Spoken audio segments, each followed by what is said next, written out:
Welcome to Revealing the Diamond, a podcast where we explore ideas and practices to connect one to their highest, best version of themselves. Today we're really excited to be sitting down with Tea Master, or Student of the Leaf, as he likes to be called, Wuda. He's a great influence in our life, and we're so grateful to have him. So why don't we start with Wuda? Tell us a little bit about you.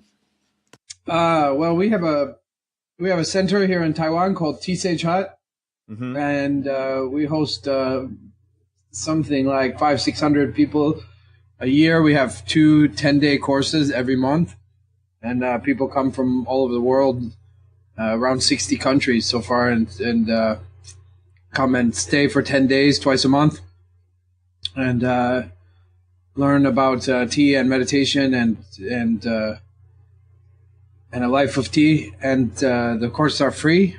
They're donation based. And then also we publish a magazine called Global Tea Hut, and it also comes with tea every month. And that is actually sent to 56 countries in the world. And so we send a magazine and tea all around the world, and the magazine is completely ad free. And the idea is to educate people about tea and about Cha Dao, and to create and foster community around the world surrounding tea. So we have an app also, and members of Global Tea Hut can connect with each other and host events, etc. And it's also nonprofit, so all the proceeds from the magazine go to support the center, which keeps the center free. So it's a very unique experience, unique form of media, because you can receive a magazine that will educate you about tea, and then the proceeds go to support a center that you yourself can visit and go more deeply into your learning about tea and tea practice. The magazine covers literally kind of every aspect of tea, from history to folklore to science to teaware art to tea as a aspect of self-cultivation as well. And so the magazine supports the center, who supports the magazine, and is really unique because you can receive a tea every month for 12 months. They're all kind of chemical free and clean, grown in environmentally sustainable ways. And the first article of each magazine talks about the tea of the month and tells you where it's from and introduces you to that kind of tea, and maybe the farmer as well, if possible. And then through that you get more and more interested and learn more. And then you're supporting a free center that you yourself can go visit and dive more deeply into it. When people come here, our aim is very much that they leave here with the ability to practice tea. So in the 10 days, you learn kind of everything. There's a day devoted to water, to fire. You learn 2 or 3 brewing methods. You go to a tea farm and process your own tea. So at the end, you have a kind of comprehensive knowledge and experience concerning how to practice tea at home. And so our aim is very much that people leave here with the ability to practice themselves. There's an old Chinese, borrowing on an old Chinese saying that you give a man a pear, you change his day. If you teach him how to knock pears from the tree, then you change his life. The real saying's about fish, but I don't eat fish, so no, me neither. So pears it is, yeah. So that's kind of the approach that we take. That we want people that leave here to be able to knock pears from the tree. We want people that leave here to be able to go home and practice tea in their lives immediately, for their benefit and their benefit of their loved ones as well. Mm-hmm. One of the things that I've noticed as a meditation teacher is the practice of tea really provides a vehicle or a way to practice meditation, where the student can just sit quietly and listen to themselves, which is really the challenge in meditation. People sit down and think that something is supposed to happen or something like that. Yeah, it's absolutely what you just said is right. I mean, I have actually students who who tried a lot of meditative techniques and, went to a Vipassana course, and then they sat for 10 days. And then, when they get back home, the the kind of meditative wave kind of keeps going for maybe a month or two, and then they kind of lose the practice, and they tried this and tried that, and things were challenging to stick in this busy modern world. And then when they found tea, that practice immediately worked for them and was so accessible. And then a lot of those students then found their way back to seated meditation through it, which is really important. I think tea is very much a bridge that into a kind of sacred space or a meditative mind, and it has been for thousands of years, and that is especially in this busy modern world, that's really, really important. And I think number one, because we wake up in the morning, we already want something hot to drink. We've been fasting from water and food for 8 hours, right? So we want to have something hot and warm to drink in the morning, all of us naturally, and taking some time to prepare that mindfully is very, very helpful. And especially also the way that tea makes you feel. I think we both are meditation teachers. I've been teaching meditation now for a couple of decades, and if a reporter asked me to describe the meditative mind in as few words as possible, I would say calm and awake. I think that's the most succinct definition of the meditative mind is calm and awake. And that is very much how tea makes you feel, calm and awake. So there's a kind of, it's a kind of bridge into the meditative mind. But a bridge, we have to remember also that a bridge goes both ways. And as you travel in your path, you'll find that this bridge also goes the other direction, which as a more experienced meditator, you might learn to appreciate more about tea, even more than its ability to introduce people into the meditative mind, which is of course wonderful and powerful. But as for you yourself personally, as an experienced meditator, we can remember that the bridge goes the other way. So oftentimes what can happen for experienced meditators over years is that there starts to grow a kind of chasm or abyss between the cushion and day-to-day life. So there's like the experience on the meditation cushion, and then there's the experience of going about your day. And what I find is that, because I live in a center where we meditate, every morning and evening, and what I find is that tea the bridge goes the other direction too. So it helps to bring what I've cultivated on the cushion out into my day. So it translates the meditative mind into motion. One of the mistakes that people who cultivate themselves often make is that we assume that that the way forward, or the way to be quote unquote more spiritual or more awake or whatever, be closer to the person that we want to be, is to engage more in a particular activity. So to meditate more, or do more yoga, or participate in more tea ceremonies. But actually, the way to grow the Buddha nature, the awakened mind, to cultivate yourself, whatever language you want to use, is to take the mind that you cultivate in yoga or meditation and apply it to more of your activities in the day. So as opposed to doing that activity more, which certainly is necessary, especially in the beginning. So meditating more is a good idea. Doing more yoga is a good idea. But ultimately, the way forward is to take the mind that you cultivate in yoga or the mind that you cultivate in meditation and learn to apply that mind to the way that you walk up and down stairs, to the way that you cook your food and chop your vegetables and all the things that you do on a day-to-day basis. Because no matter how much, even if you meditate, 8 hours a day, actually you'll still spend, right, the other 16 hours walking and putting on clothes and maybe interacting with people or nature or etc. So all the day-to-day activities that we have to do all in the day, investing all of that with the meditative mind is really the way to grow and increase your to cultivate yourself, to be more awake, to be more compassionate, to be more whatever quality you're seeking to be, is to imbibe that quality in throughout your day, not just in a particular activity. And so I find often that, even with myself, having meditated many, many decades, now it's 30 years, that this can happen all the time, where I get into a place where the cushion in my life can get kind of separated. And so there's the space and the cushion and the mind and the cushion, and then there's the day-to-day mind and the mind of the rest of my life, and how to bring those together. And of course, the more I meditate, the more I practice, the more they merge.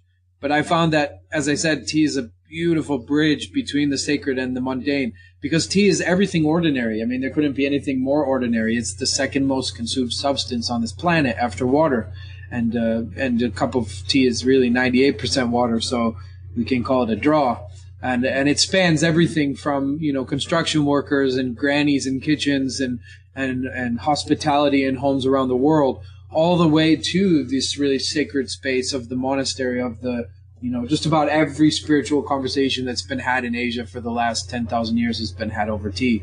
And so you have that element too of sacred, and then you have the element of the mundane, and the bridge is very, very powerful. And that bridge is also, as I mentioned, an aspect of the plant itself. It's an aspect of how this plant makes you feel: calm, awake, centered, and also brings, with it nature wisdom. But on the level of meditation, preparing tea mindfully, and being very present onto the tea preparation, putting all of yourself into a cup of tea.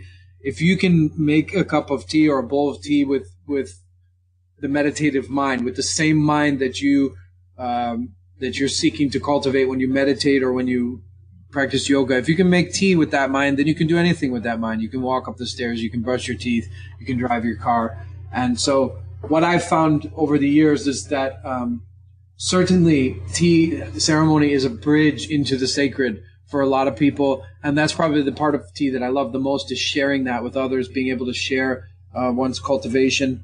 But it's also a bridge in the other direction, in that it helps me to translate more of what I cultivate in meditation out into my life. And the final aspect of why it's such a powerful technique is that it's non-sectarian. And so it's acceptable by everyone. It's a way that we can all be together in sacred space without any controversy or any worldview, which is really important, because right now there's so many reasons and ways and means for us to separate and be different from each other and to cause strife, and so we need more bridges and connectors and things that bring people together. You can put a Buddhist and a Christian and a Hindu and a Muslim in a room. If they talk about their worldview, they'll probably argue. But if they go in that same room and drink tea and just talk about tea, they come out brothers and sisters. And we've seen this happen around the world. So there's a beautiful way that, like, anybody can accept it. There's no need to subscribe to any philosophy. There's no need to believe in anything. You could say, I don't want any more tea. If I hand you a bowl of tea, you could say, oh, I don't want any more. But it would be absurd for you to look at a bowl of tea and say, I don't agree with this bowl of tea, or I don't believe in it. There's nothing to believe in. There's nothing to agree with. And that in itself is really powerful on many levels. On the surface, it's powerful because it's a way of bringing people of different worldviews and different traditions and cultures together, and having them find a space of unification. On a deeper level, I think one of the more powerful aspects of tea is that it helps to restore our ability to communicate non-verbally, to explore non-verbal communication, which is so important, and it's a language that is being lost from the world. It's a language that we're losing connection with. It's like that second language that you speak, but you haven't practiced in like 10 years, so it's still down there, kind of in you, but it feels like it's a little bit suppressed or lost. And we all have that ability to communicate non-verbally. And when we restore that ability to communicate non-verbally, we're essentially opening the greatest book that has ever been written, because no teachings of any prophet, of any man, in any of the languages of this earth can compare to the teachings of the mountains that have been teaching for hundreds of millions of years. No chant, even the Almighty Heart Sutra, can compare to the chants of the stars that have been chanting their light for billions of years. And there's, even as we sit here and you listen to this recording, your body is doing millions of things, and the millions of things that it's doing, depending how you cut it up philosophically, this body was either developed over billions and billions of years if you're talking about the atoms, because the atoms in this body, these very atoms, were in a star billions of years ago, and they've been around for a long time. Or if you're talking about the evolution of human, of Homo sapien, then for hundreds of millions of years, this body has evolved, and hundreds of millions of years of adaptation, and we could say, in a way of speaking, natural wisdom has gone into the creation of this body as it adapted and grew. And so in a way, this body is very wise, and it has its own language that we can learn to listen to. And then, of course, whatever's around us, right? Is we shouldn't assume that the wisdom and connection of indigenous people is beyond the civilized person either. Our ancestors all could, they knew the names of the stars, etc. The Pacific Islanders navigated the ocean without any charts or maps or even techniques of navigation. They did it by reading the water. They were able to read the waves and the patterns of the waves and the way that waves bounce off of islands. Basically, swells bounce off of islands in certain ways, and they could read the way that the water was moving and navigate them, that way, along with the stars. Last year I was in Yunnan, which is the birthplace of tea, and we had this young Aboriginal guide, and we were walking in silence, and at some point he wanted to strike up a conversation with me, and he turned to me, in Chinese, and he said that the rains were going to come late this year. And I said, "Oh, what's it?" And he said, "Yeah, last night I was looking at the moon, and today as we entered the forest, I hear the sound of the cicadas, and the cicadas have a very short life cycle." So he had basically, because of the song of the cicadas, he had correlated the song of the cicadas to the moon that he had seen the previous night, and because of that, he knew the weather. He knew when it was going to rain. And modern people, we hear that story and we think, "Wow, that's so amazing." But what it really is just listening, learning to listen and communicate non-verbally again, communicate to the world around us, communicate to our own bodies. And somebody asked me in an interview recently, what's the thing you regret most when you were young?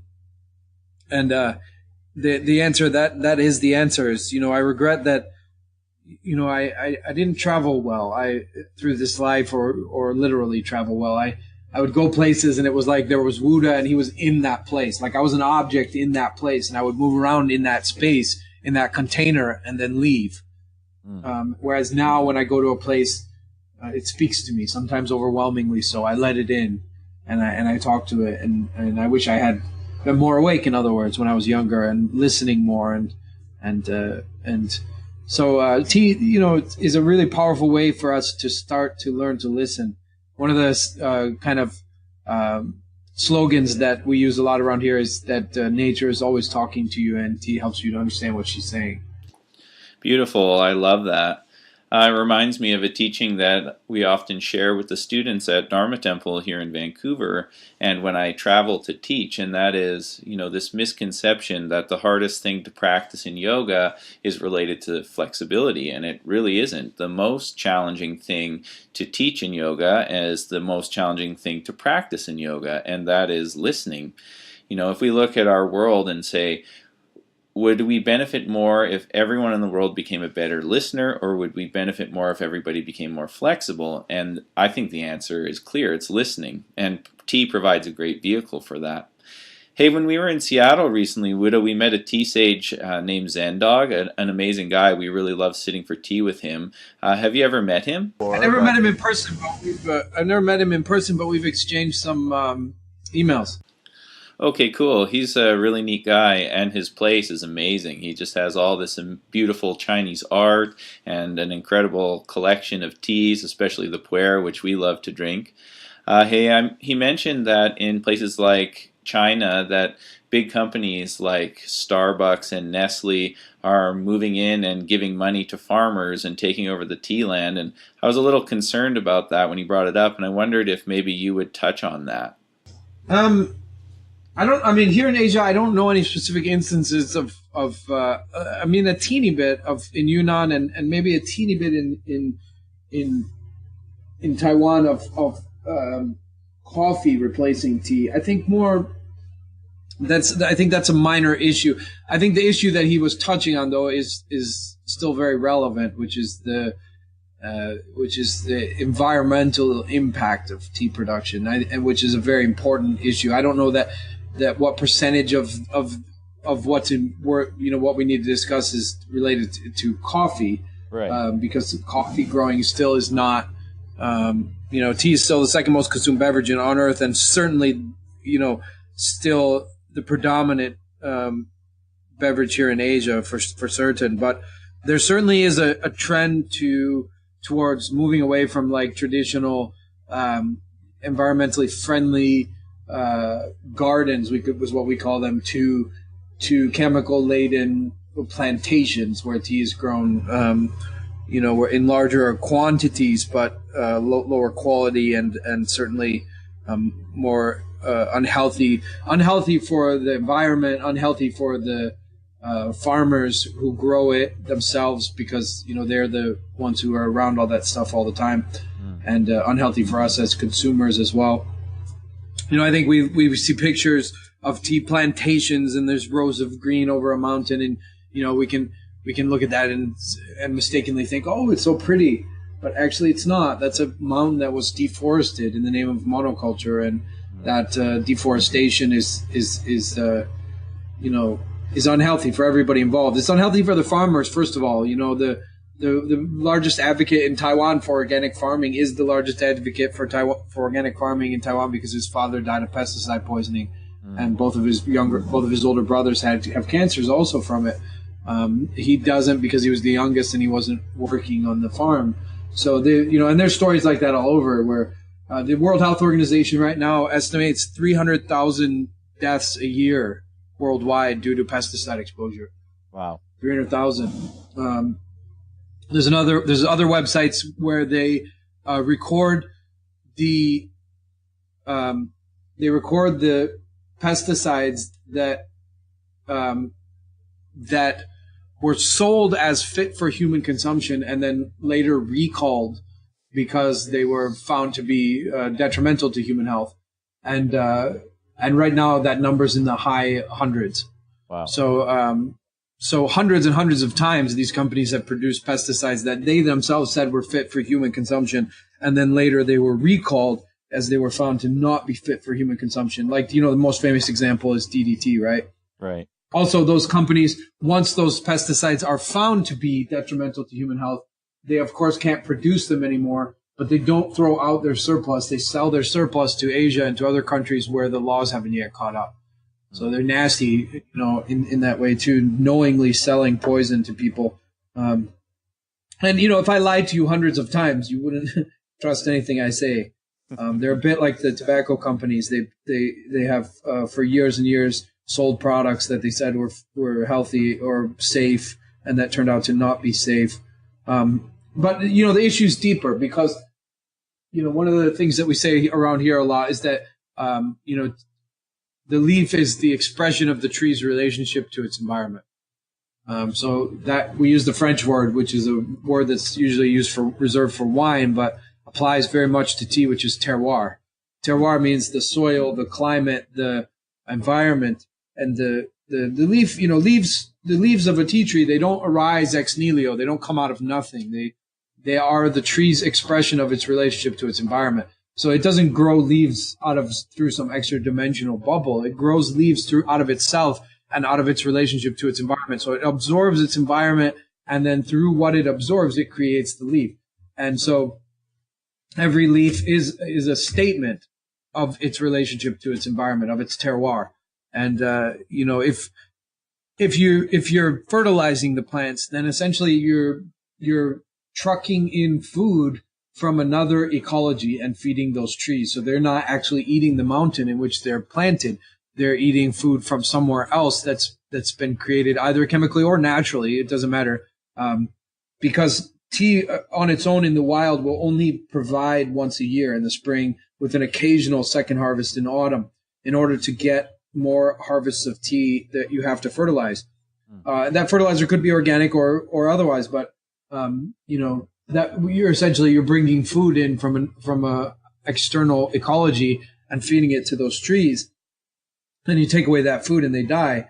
And so they're kind of like hospital patients living off of an IV. They're not eating the mountain in which they live. And then you irrigate them with water from somewhere else. So they're not learning to dig deep roots and drink the mountain water. And then you, of course, bring in those agrochemicals, and, the environmental impact of that is strong. You deter the so-called pests, the insects.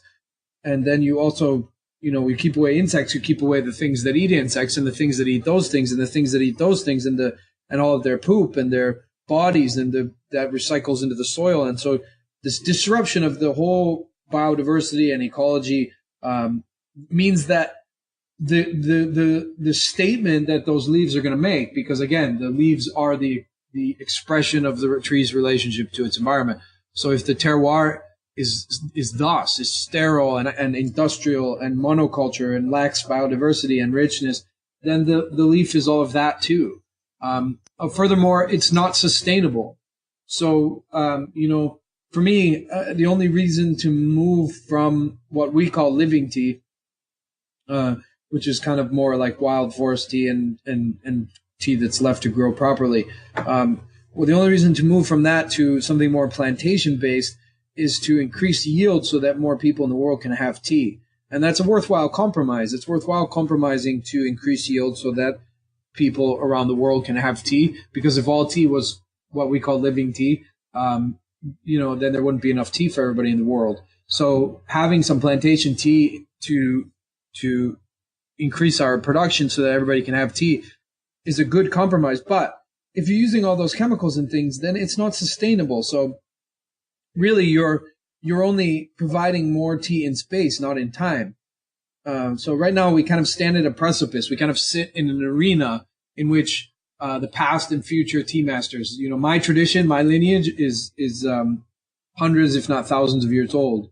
We've traced it back, several hundred years. So my lineage is all of that. All of my teachers and their teachers and so on are kind of looking down with their brows furrowed, and all the future tea lovers are also looking at us with their brows furrowed, because, for me, the compromise isn't worthwhile if it means that future tea lovers don't have any tea to drink.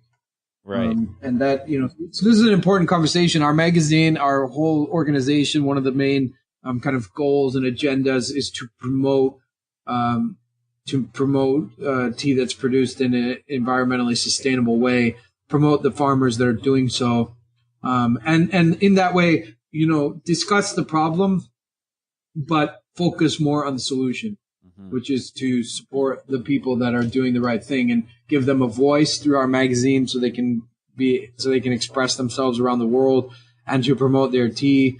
And that's the thing, if there is going to be plantation tea along with living tea, like tea grown in plantations where we can increase the yield, it should be done in a sustainable way without, which means chemical free. Then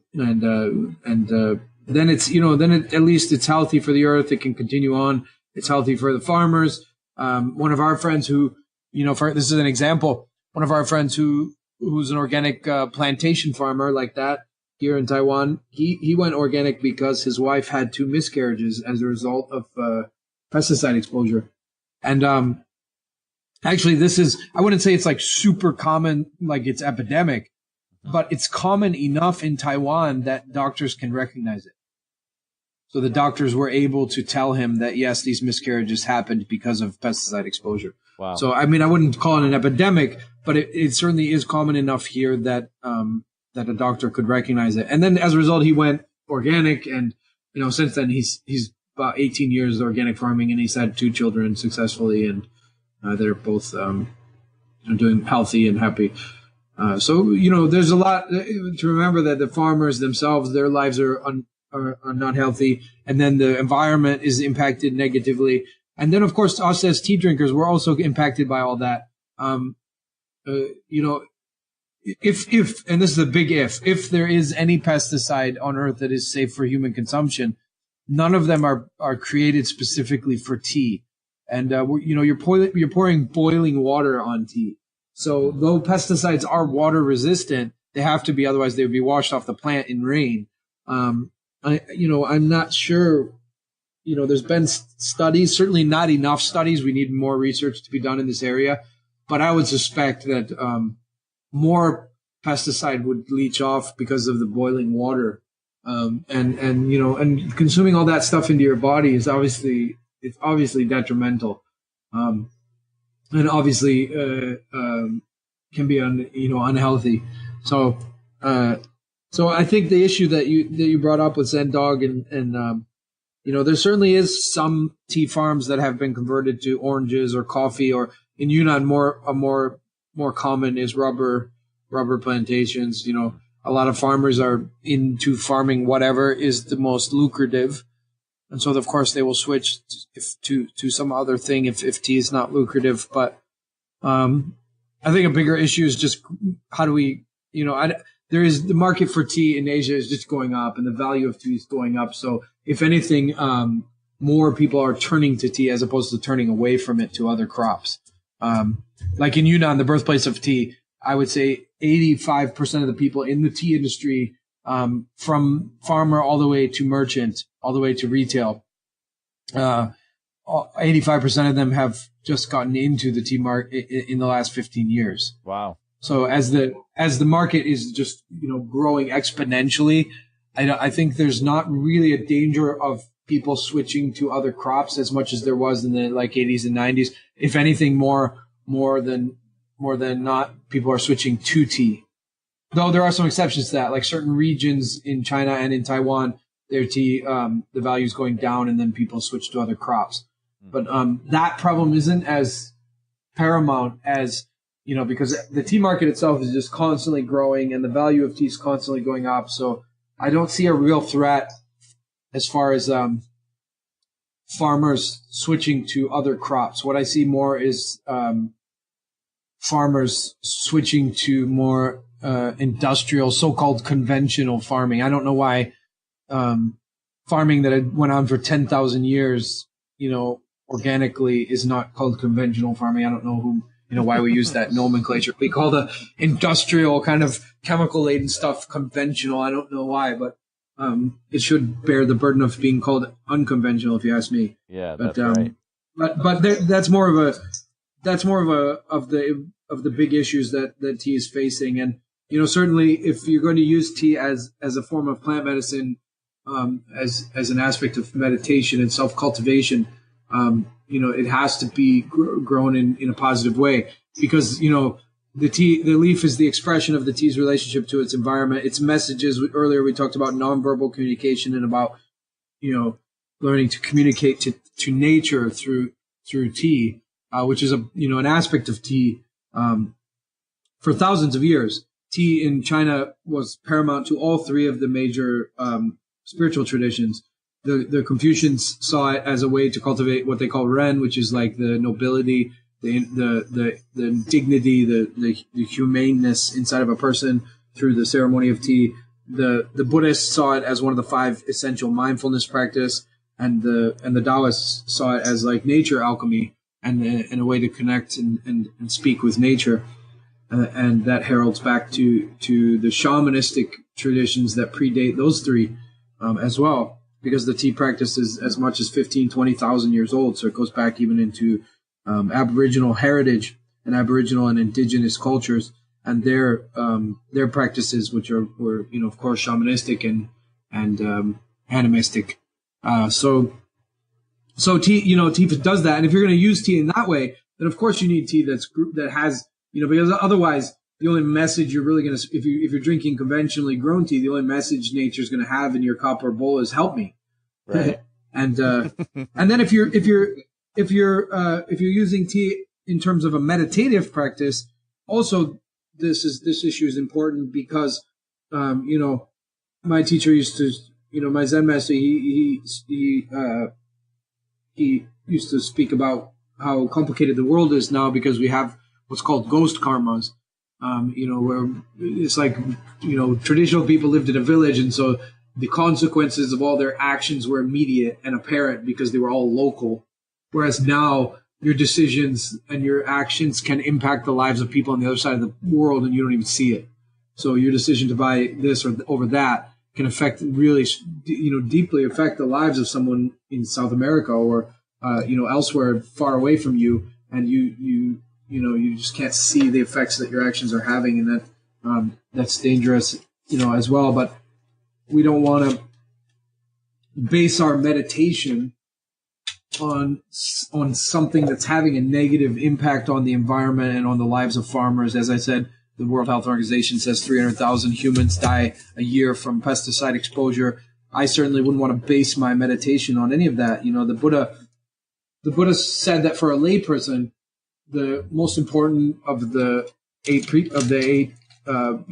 Eightfold Path is right livelihood, because for a layperson, if you're not a monk, then how you make a living is essential, because how you make a living pays for the house in which you meditate. It pays for the cushion that you sit upon. It pays for the food that keeps your body going so that you can continue to meditate and do yoga. And so where that money is coming from is kind of the foundation and basis of all your practice. Right. And so if you're earning money in a way that's harmful, like, selling guns, let's take the most extreme example, and then trying to use that money to build temples or meditate, there's going to be issues for you in that, consequences of that, the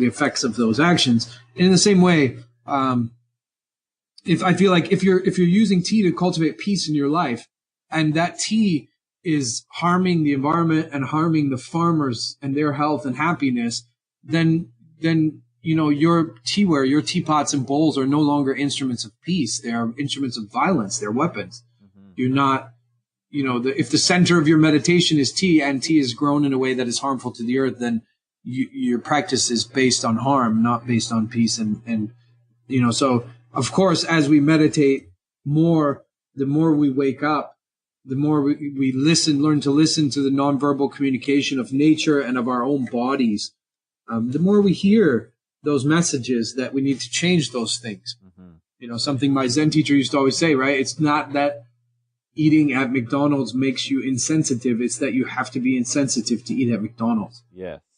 So it's not that you eat junk food and then you grow insensitive. It's that you have to be not listening to your body at all in order to eat that stuff in the first place. Mm-hmm. Because if you were listening, you would hear your body screaming to you that I don't want this to be inside of me.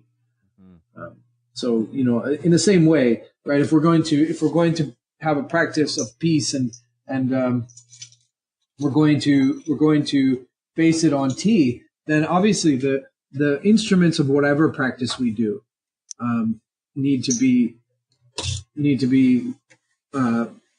cannot be made in a way that are harmful to the earth, mm-hmm. right? Or to the lives of any people, any farmers, or etc. So we have to choose tea that is grown in an environmentally friendly way, and this is a huge part of our aim and our mission of our organization. Global Tea, the magazine, I said it comes with tea every month. All of the teas that we send out are grown in sustainable ways, and we do our best to promote and expose farmers who are doing the right thing and offer people chances to participate in the solution. For example, there's only one tea that we send every year. So the 12 teas that we send throughout the year are different every month, so you can learn about different kinds of tea. And as I said, the first article of every issue of the magazine discusses the tea of the month, so that you can learn about how the tea is made, where it comes from. But there's one tea that we send every year, and that's a tea from here in Taiwan. And the reason that we do that is because we wanted to have, it's great to talk about these real big general principles like organic farming or living tea or all these like big general philosophies and ideas. But we wanted to have a on the ground impact in the life of one farmer. Do something specific, do something real, not just write articles about the philosophy of better agricultural practices, but do some actual groundwork. So we went to a farmer we know who's a beautiful man. His neighbors have all kind of sold out. I think Zen Dog was hinting at, in that they've all switched to plantation tea where they can increase their yield, but it impacts the environment in a negative way. So all of his neighbors have switched like that and made a lot of money, but he hasn't. And he's stayed true and grows organic tea. He even took out a loan and bought the land next to his land, so because he didn't want his neighbor's farm to impact his tea trees. So, and he's just a beautiful, beautiful man. So we went to him and we said, look, because he's not very good at marketing. That's the other issue. He's a farmer. Mm-hmm. And so he, he's not really great at like selling his tea. He doesn't do that. And so we went to him and we said, look, from now on, every year, whatever tea you have left at the end of the year unsold, we'll buy it, for the rest of your life. And he actually, he cried and was like super enthusiastic about that because, he can focus more on farming and less on the financial side of things. And so that's the reason that we buy all of his leftover tea every year, which is why we send that tea every year. So we're doing a lot of things like this, activities to expose the issues and offer solutions to them. And in the future, because our aim right now is to build a bigger center. Our center right now is called Tea Sage Hut. Mm-hmm. As I said, we do 2 10-day courses every month. We just finished one today, actually. The guest just left this morning. We do 2 10-day courses every month, and they're free. The one problem with our center right now, though, is that it's too small. It's always full. So we post our schedule for the 10-day courses for a half a year at a time. And sometimes we post a half a year's worth of courses. So that's 12 courses. And sometimes they're full in like 2-3 weeks. So, wow. And with huge waiting lists as well. So obviously we have the intention to build a new, bigger center where we could have like up to 15 permanent residents and up to 40 or 50 people in every course.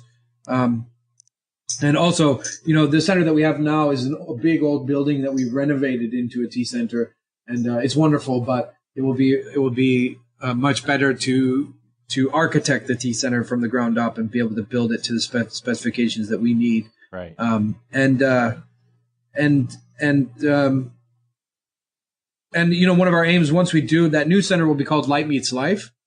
And when we do build Light Meets Life, one of our aims is to start hosting annual like seminars where we will essentially pay for those who are farming in the right way. We'll pay for organic tea farmers from China and Korea and Japan and of course here in Taiwan. We'll pay for them to come to the center, and then we'll give them like 3 days, and they can, we don't need to organize their time. They'll know what they need to talk about, but they can have like a seminar and talk to each other. And so basically our role will be twofold. Our role will be to organize and facilitate the gathering, and then on the other end to publish it, to record it, to video it, to record it, to write a magazine about it, to publish it, to get it out there, whatever they do decide to discuss. I mean, obviously the topics that they'll discuss will be up to them, but our job will just be to facilitate that space and then to publish it to the world and help promote what they're doing, which is really important. And get more of that, more energy behind that, right? Mm-hmm. So wonderful. We sure look forward to receiving the Global Tea Hut magazine every month, and we love the work that you're doing. We find it so inspiring. And hey, Wuda, I wondered about if you would take the time to talk a bit about, I'm reading your book, Tea Medicine, which, by the way, is a very insightful, great book. I thoroughly am enjoying it and know that I'll read it again. But I noticed that it shares your Western name on there, and then it also has the name Wuda. And as a person who also carries a spiritual name as my primary name and then had names in the past, I wonder if you would talk a little bit about your journey as to how, you moved from this place as a Westerner to being a spiritual teacher and somebody who's doing all of these incredible things with tea in the world today. Would you touch on that? Yeah. Sometimes I think in the West there's a cultural misunderstanding, or just misunderstanding in general, that the changing of names is something that's ingenuine or inauthentic. But most cultures actually throughout the world did that. All Native American cultures. I myself am a big part Native American. All Native American cultures, people change their names. In Chinese culture and Eastern culture, for certainly, I mean, when something changes form enough, we rename it. When we transform steel into a car, we don't say like, "Hey, I'll give you a ride in my hunk of steel." It's now a car. It has a new name because it transformed. I'm an ordained Zen monk. Mm-hmm. So I'm a Zen monk in the Soto lineage, and Buddha is my Dharma name that was given to me when I was ordained. And when you ordain, you kind of leave your family name behind. But it's also about that transformation and that change of when a change is significant enough, you change the name. If you remember the cheesy, though, it does have its good points, movie Dances with Wolves, right? Mm-hmm. And when she finally stood up to her husband, her name became Stands with a Fist, because because that was a huge, epic, life-changing moment for her. Mm-hmm. And so it was time for her name to change because she had become a different being.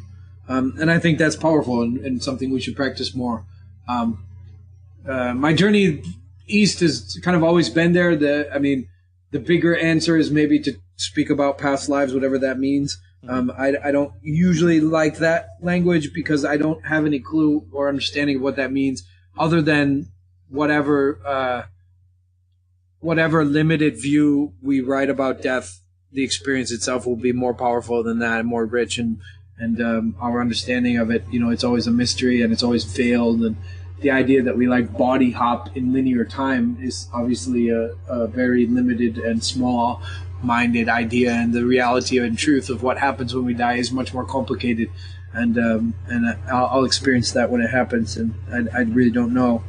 But I was from a very early age, my eyes were pointed east, and I grew up practicing martial arts from a very, very early age. Including Chinese Kung Fu and Wing Chun, Yongquan, and then studied Asian philosophy and Sanskrit in university, and then moved to Asia. I've now spent more of my life in Asia than I did in the United States, so I'm now more Asian than American as far as years go. So I moved when I was in college. I started meditating. My kind of root practice was Vipassana. My root guru is S.N. Goenka, and in those days, the Vipassana centers in North America were not developed enough to facilitate longer courses, the higher level courses. Now they are.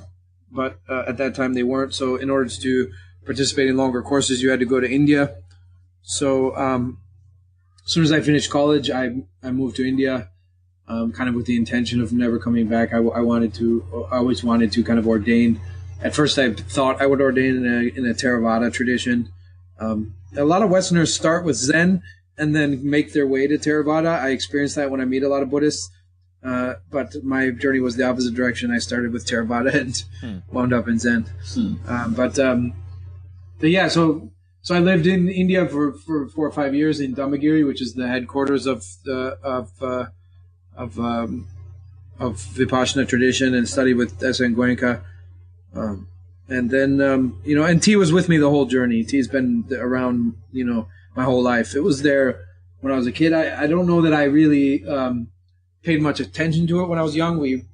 I think it had to do more with the way that the martial arts teachers would brew it. I think they brewed it very a little bit off and a little too strong. And when you're a kid, your taste buds are sensitive, and I also didn't like broccoli when I was a kid, and now it's my favorite food. So, yeah. So so I don't know, but I kind of fell in love with tea when I was 18, and so it was with me, through every day, throughout my whole journey, my whole adult life. And, but it was, I'd say about 20 years ago, that I started to, when I met my second and third teacher. I have kind of 3 teachers in my life. Goenka was the first. My second is my Zen teacher who ordained me. Him and Goenka are both passed away. and then I have a tea teacher, and he's still alive, and so when I met my Zen teacher, and who was also a tea master, him and my tea teacher, when I met them is when I kind of started to focus on tea as an aspect of, even though tea had already been in my life for 10 years, every day, it was kind of like something that I kind of took for granted, I think. I participated in it. I loved it. I knew that it was important, but I didn't focus on that or articulate that or like devote a lot of energy to it. And then when I met my teachers, I started to kind of do that more and more and more, and realized that there was a lot more potential there than I had previously thought. So that's kind of my journey. Do you continue to have some form of physical practice or martial arts practice in your life nowadays? Yes. So some Tai Chi and Qigong. We are right now actually in the process of. So I kind of lost that because I practiced until for more than, I'd say 12, 13 years, 10 years, 12 years, something like that, and then. The more I got into meditation, the more I took a kind of ahimsa approach, of being nonviolent. And so martial arts kind of drifted away from my life. And then there was a period where Tai Chi came back really strong, and I was practicing for a few years, and then it kind of faded again. And then just like the last couple of years, a new teacher's come into my life named Dave, and we've been working a lot together, and he's been teaching Qigong for decades. He's amazing. And we've been doing retreats together, and he's had a real strong impact in my life. And we're actually right now in the process. It's not yet started. We think it'll start probably by the middle of this year, by June of this year. We're going to be incorporating Qigong into our 10-day courses. So when people come here, there'll be daily Qigong practice every day for the whole 10 days. Amazing. Hey, I was just wondering, I know you alluded to it with that great knocking the pears down from the tree story, but I was just wondering about, being from Asia, whenever I go to a Chinese medicine doctor, they're usually really bang on with some of the things that I can do to increase my qi and the way I show up in my life. But then there's the dreaded advice that comes that says, maybe you should add meat to your diet. And we live a plant-based lifestyle at our family home. And so that always puts me off a little bit. And I just wondered, as somebody who's spent all of this time in Asia, if that has been a challenge for you in any way, or what has that looked like for you in your experiences? I think Asia is more the opposite. There's much more vegetarianism here than, I think the top 10 most vegetarian countries on earth are all in Asia. Yeah, you're probably right. India is number one. Taiwan's up there. Taiwan's like 18%. Is that right? Yeah. So there's no place in Asia that I've been where it's not like, there's no, I think more and more in North America, like especially if you go to progressive places like the West Coast, like California, and you say I'm vegetarian, people are like, oh, and you don't need to explain yourself. But like, where I'm from Ohio, rural Ohio, like I've got an uncle through marriage who, like, the only thing he knows about me is that I don't eat meat. And if I don't see him for like 10 years, the first thing he asks me is like, you still don't eat meat? So like, it's more in America, especially rural America, where you go places and you tell people you don't eat meat and they look at you funny and they're like, what? Why on earth would you do that? Whereas I think just because of thousands of years of Buddhism here in Asia, when you say I'm vegetarian, like immediately everybody understands. And like here, in Taiwan, even the people who eat meat, most of them, because this country is like, 80 or 90% Buddhist, or 70 to 80%. I don't know what the exact percentage is, but it's super high. So because of that, even the people who eat meat will eat vegetarian on certain days of the year. So they're like, they understand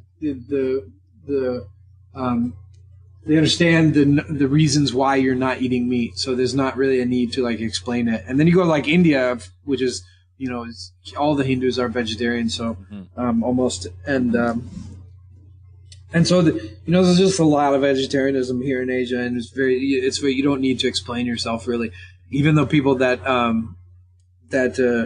are not will understand Whereas I think in North America, people like really don't understand. So Right. yeah, same with doctors. They'll understand. Me personally, I was born this way. I kind of a lot of traumas growing up were to do with eating meat. I wasn't allowed to leave the table until I'd finished the meals, and I hated meat growing up. If it was like mixed in something, if it was like chili or soup or spaghetti sauce or whatever, I was fine. I liked those kinds of foods. But like a piece of meat on my plate drove me crazy. I sat up so many nights because in my house you couldn't leave the table until you were done with your food, and I would sit up until my dad went to bed and my mom had compassion on me and would let me leave. And I would put it in my pocket. I would throw it under the table. I would feed it to the dogs. I just hated it growing up. And so I've been vegetarian since I was like 13. As soon as they would let me, I was vegetarian. And there wasn't really a reason when I was that young other than I didn't like it. Right. Like literally didn't like it. It wasn't about like the philosophy of animals, though that certainly played a role in it. It was more just I just didn't like it. I never did. As far as now, I think it's a lot of the Chinese medicine and stuff that's based on times where the production of meat was done in a healthy way, and certainly nowadays it's not. It's like there's any health benefits you could get from eating meat are at least mitigated by the way in which that meat is produced. Well, it's just like what you talked about as far as the tea growth and production goes. Hey, Wuda, I was wondering about, I have heard you speak in your work and also in the magazine about the importance of balancing structure and space. And that is definitely a theme that I try and share with the students here at Dharma Temple. And when I travel, is this importance of having, structure and freedom, or structure and space, and how the two things function together. Sometimes we get really interested in a tradition, and then we put all of the emphasis on the structure, the gravity component of the practice, and then we can't move. Or we go into this place of space where we go with the flow, so to say, and we become so go with the flow that we can't really commit to anything or show up in a focused manner. And those teachings are really important to me, and they've been really a great teacher in my life. And I just wondered if you would take some time to share some of your insight on this balancing structure and space and what that looks like in relationship to tea, or in relationship to your meditation practice, or in relationship to both. Yeah, sure. I mean, that's a huge, deep topic and a beautiful one as well. It's wonderful that you're exploring that, and myself as too. I've spent a lot of life exploring that. The first Zen discourse I listened to of my master was he basically it was a 45-minute lecture, so there's more to it than this. But the basic theme of the lecture was that Zen is doing whatever you want, and that really drove me nuts for a little while, because when I was a teenager, I kind of explored the do whatever you want philosophy. I was pretty wild as a teenager, sex, drugs, rock and roll, that kind of stuff, and it was highly unsuccessful in every possible way. Of course. Yeah, right? I can relate. Of course it was unsuccessful. Yeah, of course it was unsuccessful. And, so I've myself, abstained from all that kind of stuff since I was, very young, 18 years old, because I learned the hard way. And so I really didn't like that lecture. Why, what? Zen is doing whatever you want. What is that? I tried that. That didn't work. But then over the years, I realized what he was saying. I realized that the truth is that Zen is doing only what you want, but in order to do what you want, the first and much bigger and much more important question has to be answered, which is, what do you really want? We think that we're free if we do whatever we want, but really that you're often just a slave to your impulses. My teacher used to say that we use the word consumer not because, this was his interpretation, but it's powerful. He would say we use the word consumer not because they consume things, but because they are consumed by large corporations. In the sense that a lot of people are told what they want and need by the companies that are advertising to them. Right? I once met a dude in California who told me he was going to go sleep outside on the road to get the new iPhone. And I asked him, what does the new iPhone have that your iPhone that you currently have doesn't? And he looked at me and said, I don't know. I'll tell you when I get it. So he didn't, he was literally allowing a large corporation to dictate what he needs in his life. And so, being a slave to your impulses is not freedom. Ursula Le Guin, who passed away recently, and she's one of my favorite authors, so bless her and may her spirit travel well. But she has a quote that I like a lot. She says, when a person is young, they think that freedom is doing whatever you want. But as one grows in knowledge and power and wisdom, one comes to understand that true freedom is doing wholly and completely what you must. When you learn to choose the Tao, when your will is God's will, when you choose the flow of the universe, then your power has the power of the universe behind it, and that's true freedom. We in the West, we think that freedom is doing whatever you want, but as Khalil Gibran said in one of his poems, that kind of freedom is actually a bondage. It's actually a lot of bondages. And, real freedom, you can't, that freedom is really what it really is chaos. It leads to chaos. That's what, that freedom of being wild teenager, it just leads to chaos. True freedom is found in the form. When a dancer, let's look at the difference. Believe it or not, a lot of people don't know this about me, but before I was a monk, I was actually a kindergarten teacher. That was my job. Oh, I didn't know that. And so if you look at the way, for example, little children dance, the little kindergarten kids, there is a kind of majesty and beauty in the way that they dance, and there's a freedom in it. They are not inhibited by like all of the social pressure that prevents people from dancing, like, what will people think of me? I don't want to embarrass myself, that kind of stuff, which is why a lot of people need to be inebriated to drink. They need to drink alcohol to dance so that they can be free of that kind of inhibition. Little children don't have that. And they're pretty good at like listening to the music, feeling it. So they kind of are, there's a freedom in their dance that's beautiful. So, and then if you look at a master dancer, she obviously also is free. In fact, they asked one of the greatest ballerinas of all time, how do you dance? How do you perform so beautifully?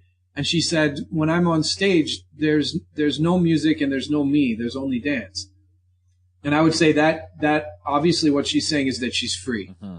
But so what's the difference between her and the kindergartners? What's the difference between the master dancer and the chaos of the kid? Because the kindergartners are free, but it's chaotic. Mm-hmm. It's beautiful and charming in its own way, but it's also chaotic. So what's the difference between their dance and the master? There's two differences. The first is lineage, right? We can't underestimate the power of accumulated wisdom, accumulated energy. Don't underestimate techniques that were grooved, that were worn in, that were carved long before you practiced them, and many times long before you were even born. Mm-hmm. That's the power of yoga. That's the power of qigong. These are techniques, these are movements that were worn in by the effort of thousands of people over thousands of years, long before you were born, let alone long before you started practicing them. And they have a momentum. That dancer, she trained with someone who trained with someone who trained with someone who trained with someone. And a lot of that science was developed over many, many lifetimes. I could sit on an island and brew tea from 4 a.m. until midnight for 80 years, and I would not figure out even 10% of what was taught to me, because what was taught to me was accumulated over hundreds of years. Mm. And so you need that lineage to be a part of that accumulated power to get that wisdom, and that's there in everything. Even sports, like if you go learn about basketball, if you look at basketball players, they all hold the basketball in a certain way with their offhand on the side of the ball and the other hand kind of in front of their face behind the ball. And that's how they shoot. And there's hundreds of ways of holding a basketball, but they all hold it that way. I don't know why, because I don't play basketball. But I'm sure if you went and studied basketball with a coach, they would have actual scientific reasons that have to do with the physics of a ball that were learned over, decades and decades of practice and trial and error. They learned that that's the way to hold the ball. Westerners, we have that because we have that mistake of that, that freedom is chaos. Western people often want to show up to the Tai Chi class, and on the very first day they want to look at the teacher and say, I don't want to do it like that. It doesn't resonate with me. I want to do it like this. And they want to do it however they want.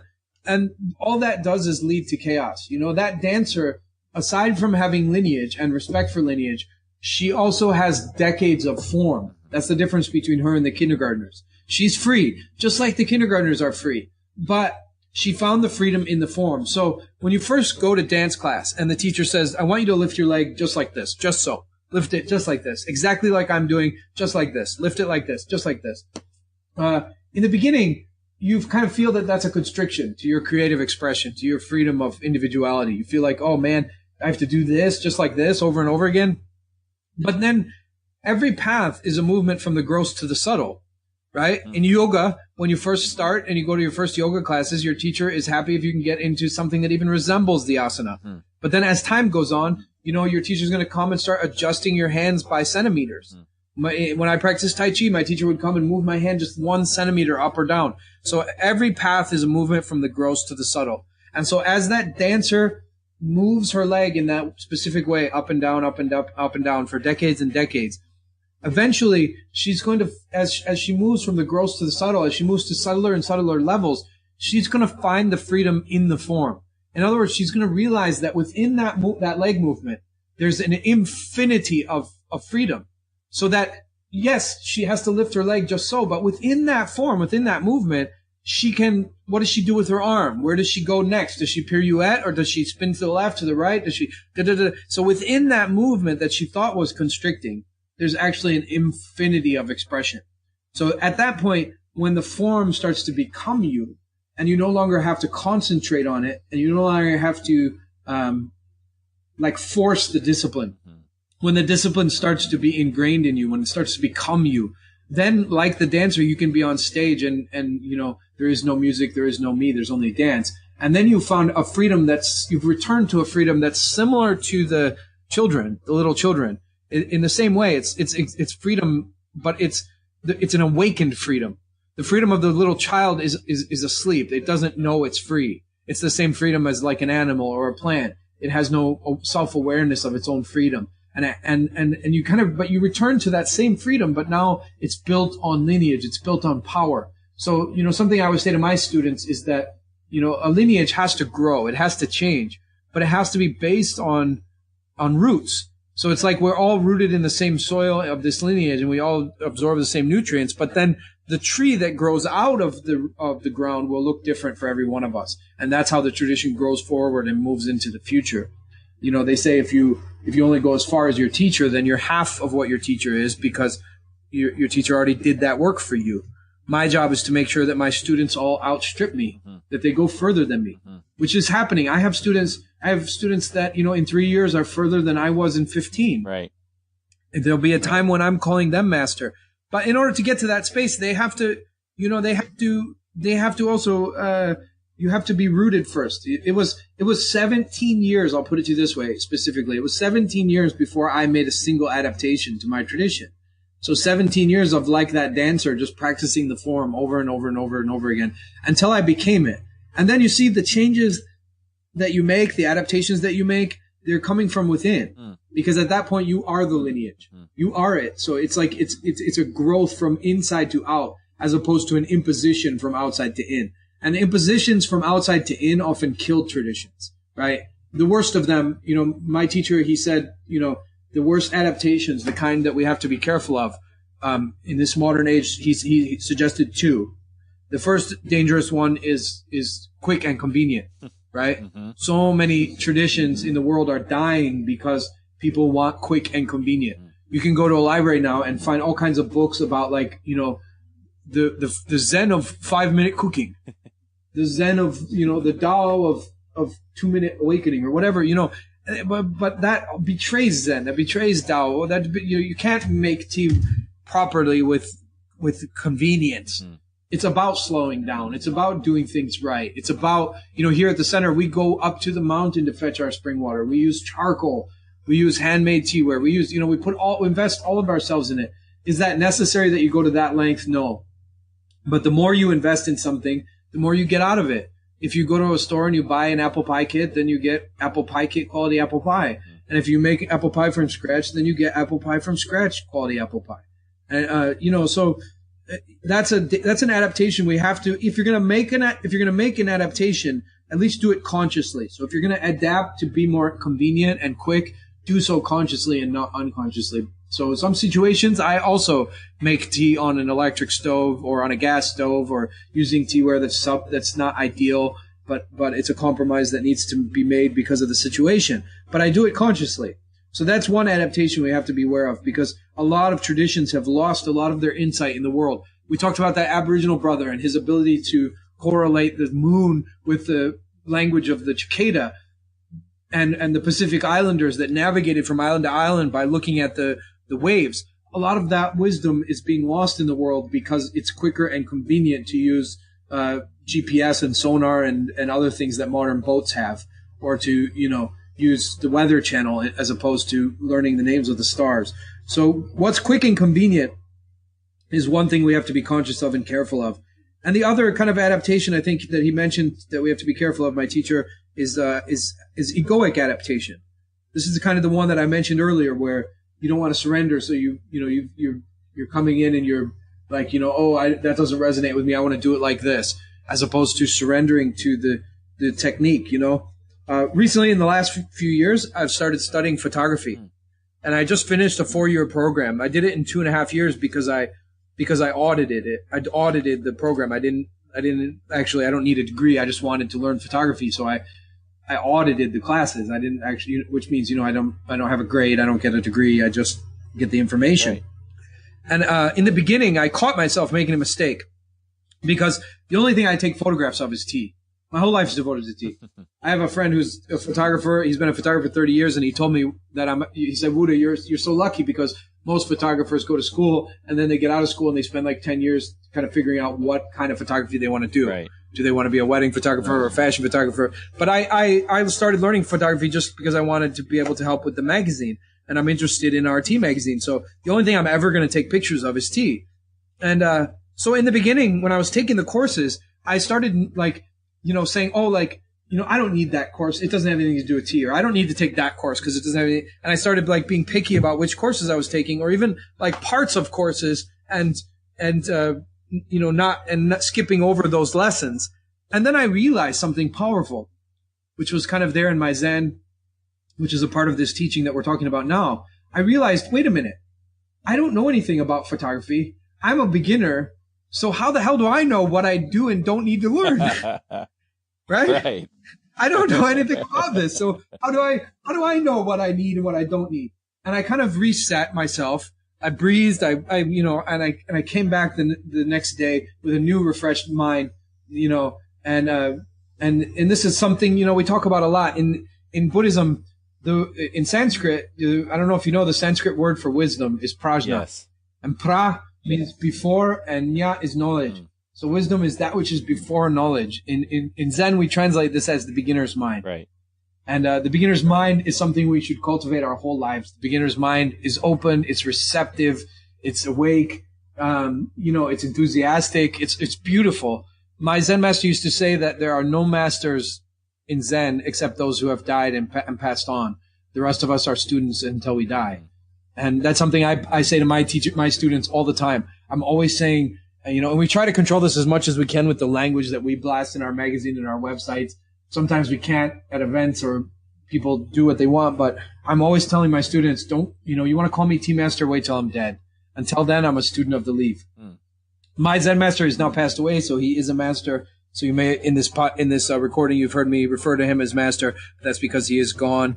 But I believe that. I believe in, that I'm a student, and I try to cultivate that beginner's mind. And so I awoke and realized that my approach to the photography was, I wasn't cultivating a beginner's mind. I was showing up in a class and saying acting like I already know something.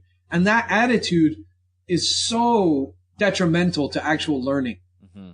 Because, one of the things that we give in the orientation when people come for the 10-day courses here at the center, on the first day when they have their orientation, we say to them, look, we know that not every aspect of the life here at this center is for you, but you won't know which aspects are for you and which aspects aren't. You won't know what to take home and for your benefit if you don't surrender to everything here. Right. So for the sake of these 10 days, just surrender to all these teachings, surrender to this place and its schedule and rules and things. And at the end of the 10 days, you can then decide what was for you and what wasn't for you. But in the meantime, surrender, because it will, in that way, you'll give everything a fair trial. You give everything a chance. You'll let it in, and you'll cultivate beginner's mind. And so I reset, and I started taking all the courses, and I started, with the right approach, which is that I don't know anything about photography, and so therefore I also don't know which things I need to learn and which things I don't need to learn. And I started just trying to learn everything. And amazingly, one of the courses in particular that I had refrained from, that I had skipped, which was a course actually on nude photography, which for obvious reasons, I'm a monk, and it was just something I never would have thought of. But actually, a few of the things I learned in that course have changed my tea photography dramatically. Right. So you never know, and that's kind of the point, is to surrender to that. And so I think this balance of freedom and form is really powerful. And this topic actually goes much deeper than this, because what you're talking about when you're talking about structure and form, you're talking about also yin and yang. You're talking about the basis of the entire universe. Right. The entire universe is based on the space and what fills it, the zeros and ones. Alan Turing, who invented the computer, he did that by watching waves. He was watching the waves of the ocean, and that's how he invented the computer. And like the computer and all of the technology in our lives is all based on zeros and ones, and nature itself is based on zeros and ones, and on space and structure. And all of our problems in our life are based on space and structure. I mean, any challenge that you're facing is either you lack the system, right? Or you lack the energy. So if you lack the system, if you lack the space, the structure, you can't put 1,000 horsepower in a 2,000 horsepower engine. It will break. One of the common reasons that businesses fail when they grow up is that the team that's managing a small business is not the same team that should be organizing it when it grows up big, and they can't handle it. So they too much energy too quick, and the business will die. So in our life also, problems sometimes are problems of structure, of space, of organizing the space and making sure that everything's there. And then the other side is that maybe the structure is there, but you just don't have the energy. So you need the form in the formless, Certainly in spiritual practice, I think in this day and age, it's much more about the space. We have a slogan in Buddhism, which is that making space for meditation is the primary meditation. So which technique you practice and how you practice it is completely irrelevant if you meditate 15 minutes a week. Like, it just doesn't matter which technique you practice or even how you're doing it, because you're not doing it enough. Right. And so, really the making space for meditation is the primary meditation. We have to, before we can start getting into the challenges that you're going to encounter on the road, you have to create space in your life for walking that road. You have to make space for your practice before we can discuss what practice and how. And for me as a teacher, I'm always telling my students, look, as a teacher, until you get some basic discipline in your life, the answer to every question is get that basic discipline. Totally. It's like read the human manual and I'm talking like basic stuff. Are you eating right? Are you sleeping right? Are you exercising? Are you meditating every day? And number 5 is, are you connecting to your Tao, whatever that is? If your Tao is painting, for me, it's tea. So in most of all my students are tea people. So the 5th one would be tea, but it might be painting or music or yoga or whatever it is for you. For me, it's tea ceremony. So I would ask myself, are you eating well? Are you sleeping well? Are you exercising? Are you meditating every day? And are you, touching tea every day? Until you're doing those basic things, read your human manual that you've incarnated into a human body. Until you're eating right, sleeping right, exercising right, meditating every day, and connecting to your Tao, the answer to any challenge you're facing is to do those 5 things. Because until you do those 5 things, as a teacher, I can't help you, because I don't know which of your problems is related to the fact that you don't have basic discipline, and which of your problems are related to your actual, your arc, your spiritual arc, your deep problems that you have to solve in this lifetime. So we don't know which of those problems are which. My Zen master used to say, it's like we have a wheelbarrow full of rocks, and we're trying to get rid of them. And when you get the basic discipline down of eating right, exercising, sleeping right, meditating every day, and connecting to your Tao, when you get that, all the like little pebbles that are on top of the pile fall out of the wheelbarrow, and what's left are those big chunky rocks that we have to hammer it away for the rest of our life. So in essence, the answer to any challenge that you're facing is discipline yourself. Until you've disciplined yourself, there is no other answer, right? And it's kind of one of those things that when you do it, you step back and look at yourself and say, "Duh," right? Yeah. Of course, if I'm not eating right or I'm not sleeping, and it doesn't mean like you don't ever have a night where you stay up late because friends are visiting or whatever. I'm just talking like basic core discipline. I'm not saying like, or that you go out and eat a feast of some slightly unhealthy food or, something a little richer because it's a special occasion. I'm not suggesting that. I mean, just in general, you've got all these things in order. You got these disciplines in order. You're eating right. You're exercising regularly. You're sleeping, on time regularly. You're meditating every day, ideally morning and evening, and you're connecting with your Tao every day. Your purpose for being here on this planet. The Buddha said, our work is twofold. Your first work in this life is to find out what your work is, and your second is to put your heart and soul into it.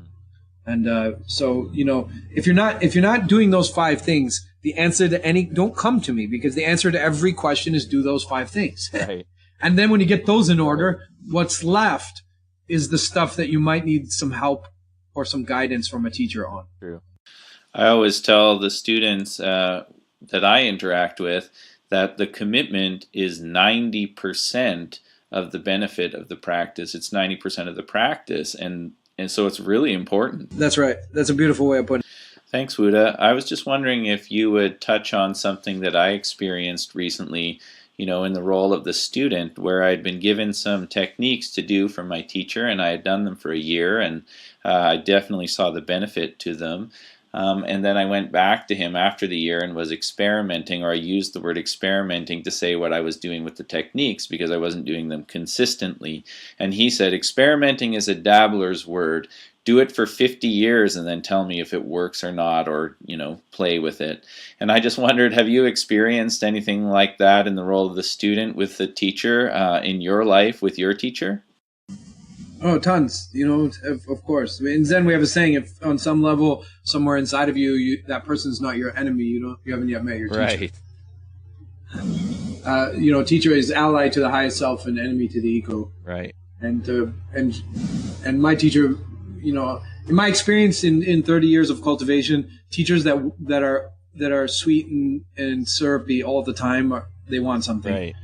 They want respect or money or whatever it is, I don't know. But my teachers were hard. They were disciplinarians, all 3 of them. My Zen master was very hard and certainly came up against that. As far as being, but I'm pretty good at being a student. I think if you're any teacher that's worth their salt is a teacher because they're a good student. If I wasn't a good student, then I wouldn't have learned things that I could then teach to others. Right. Like being able to teach is because you were good at learning. And that doesn't end. I mean, even the art of teaching itself is a skill that needs to be learned. And so I'm constantly learning every day and trying to stay humble. And as far as practices that, sometimes it does take a long time, and you just kind of surrender to it and make more of a commitment. And there's certainly things like that. I think that sometimes when things my teacher says don't make sense to me, or I tried them and they don't work, I try to not dismiss them in a sense of like, oh, that doesn't work, but more like, oh, maybe I'm not ready for that. Right. And then I continue to experiment with it. And I try to never, again, back to the beginner's mind. I try to cultivate a mind. I'm not always successful. I have pride. I'm sinful like all of us. But I try to cultivate that beginner's mind in all that I do. And something my teacher used to say a lot that resonates with me deeply is advanced techniques are basic techniques mastered. So I don't ever feel like I've graduated. I always return to the basics. In my tradition, we always come back to the essential. We always come back to the fundamental. So in tea, we have something that expresses this, and you'll see it on scrolls of calligraphy a lot. You'll see it's a part of Zen. It's a part of tea as well. You'll see scrolls here in our center and elsewhere where it says 1 to 10 and 10 to 1. And basically what this means is that you move up 1 to 10, and then immediately you get to 10 and you go back down to 1. Right? So 1 to 10, 10 to 1 is just a philosophy of you go up and then you go back down to the foundation. And that's there really in any practice, right? You go up, you go up, and then you go back to the foundation. And then when you go back to the foundation, you go back with, again, as I said earlier, every path is a movement from the gross to the subtle. So what happens is you go back to the foundation, and now that you've gone up to 10, when you go back to 1, going back to 1 the second time, the 1 is different because you see more subtle aspects of it, right? So, sometimes I like even practical stuff, even just basic practical stuff like movements in tea ceremony. Sometimes I discover like some very subtle reason. It could be the 18th reason why we do it that way. And it's some very practical reason that I hadn't yet thought of, even in 20 years of practice. And I come back to that basic movement and I realize, wow, this also helps with X. And so, never ever let go of the foundations, never let go of the fundamentals, never let go of the basics, never think you've graduated, never think you're done, or you're not a student, or you're not, that like there's something's too simple for you because you've practiced for some time. That's not the case. We're all always only one moment away from Buddhahood, and a Buddha's only one moment away from being an ordinary person too. Right. Totally. Hey, Wuda, it sure has been great talking with you, and I don't want to take up too much of your time, but I did have one question that I wanted to ask before we close this episode of Revealing the Diamond, and that question comes from a place of my wife and I, we've been sharing tea in our home every morning as part of our meditation, and we've also been sharing tea in the space with the students, and it's become such a integral part of our daily life and a part of our meditation. And I just wondered if you had any insight that you could share for new students who maybe have never experienced tea ceremony but feel moved to take on tea as a practice in their life. Usually in the beginning we tell people to not in the very beginning, right? Not focus too much on the details and just give it a shot. Drink 3 bowls of tea every morning before you do anything else. Practice a little bit of being before doing, and sitting and just being. And the only rule in the beginning, I think the only rule is don't multitask. Turn your phone off. Turn everything off. Don't converse. Don't be silent, and just make tea. Just drink tea, and don't. That's kind of the only guideline for a beginner. And then as you travel, more will unfold, more will come to you, more will avail itself of you. Certainly you can sign up for Global Tea Hut. It's globalteahut.org, and support this nonprofit, be a part of a community. You get an app where you can go ask people questions in the community around the world. And you can then, of course, come to our center and sign up for a 10-day course. That one's tsagehut.org. And you can come here and it's free, absolutely free. The 10-day courses are free. So you can come and take a 10-day course and dive deeper into this approach to tea. And then there's books available as well. And, who knows, eventually maybe one of us, myself or one of my senior students will make our way to Vancouver and we can do some events there as well, some workshops for you guys. We'd be open to discussing that and making that happen as well. But I think in the beginning, don't complicate it. It doesn't, the techniques and methods and science and method and all that will come as they say, as the student is ready, the teacher appears. So, those things will just come to you naturally. In the beginning, I think it's more important just to keep just one guideline. And that one guideline is don't do any, when you drink 3 bowls of tea in the morning, and the only guideline is, as opposed to worrying about the water or the temperature or what kind of bowl or what kind of this, what kind of that, or how, am I doing it right? Instead, just focus on not doing anything else. So just 3 bowls of tea. And then if you want to add a second guideline, it would be the one we spoke about today, which is be very responsible in your sourcing of the tea that you're using. Yeah, definitely. Make sure you're getting good chemical-free tea that's grown in a proper way, and be responsible in that way. And so really just start there. That's a great place to start. What kind of tea should I start with? Well, organic tea, clean tea. How should I brew it? Well, don't worry about that. Just worry about, I'm just going to drink 3 bowls of tea every morning. And the only guideline, the only method is don't do anything else. Just 3 bowls of tea. Let the tea. No music, no phone, nothing, no talking, just tea. Let the tea be the teacher. Yeah, that's right. Beautiful. Well, thank you so much once again, Buddha, for taking the time to come on Revealing the Diamond and chat with us. And so people can follow you on different platforms of social media. Yeah, we also would do we do live broadcasts a couple times a month. People can come on our Facebooks and Instagram and all that stuff, and we try to explore and learn about tea together. And you can come ask questions. And so if you do pay attention to our social media, you can find out the times of those. And I encourage everybody to sign up for Global Tea Hut. It's a great way to learn. Also, all the past issues of Global Tea Hut, and we're on issue 74. And every magazine is completely advertisement free, 60 pages. So, you do the math. There's thousands of pages, and all the past issues of Global Tea Hut are on our website for free. Amazing. So even if you don't join Global Tea Hut, or you can't afford to join, there's still thousands of pages of information out there for you to learn and read and grow from. We're not, we didn't make this magazine. It's a labor of love. It's not out there to be some kind of exclusive club. Awesome. Well, if we don't see you in Vancouver first, we'll see you in Taiwan at the Global Tea Hut. Looking forward to that. Most welcome, brother. Thanks so much. Wow, what a great conversation with an incredible teacher. If you want to learn more about Buddha, you can check out Global Tea Hut online. There's also an app called Global Tea Hut. You can search for that in the App Store. It's a great way to keep in touch with other people who are interested in tea and meditation.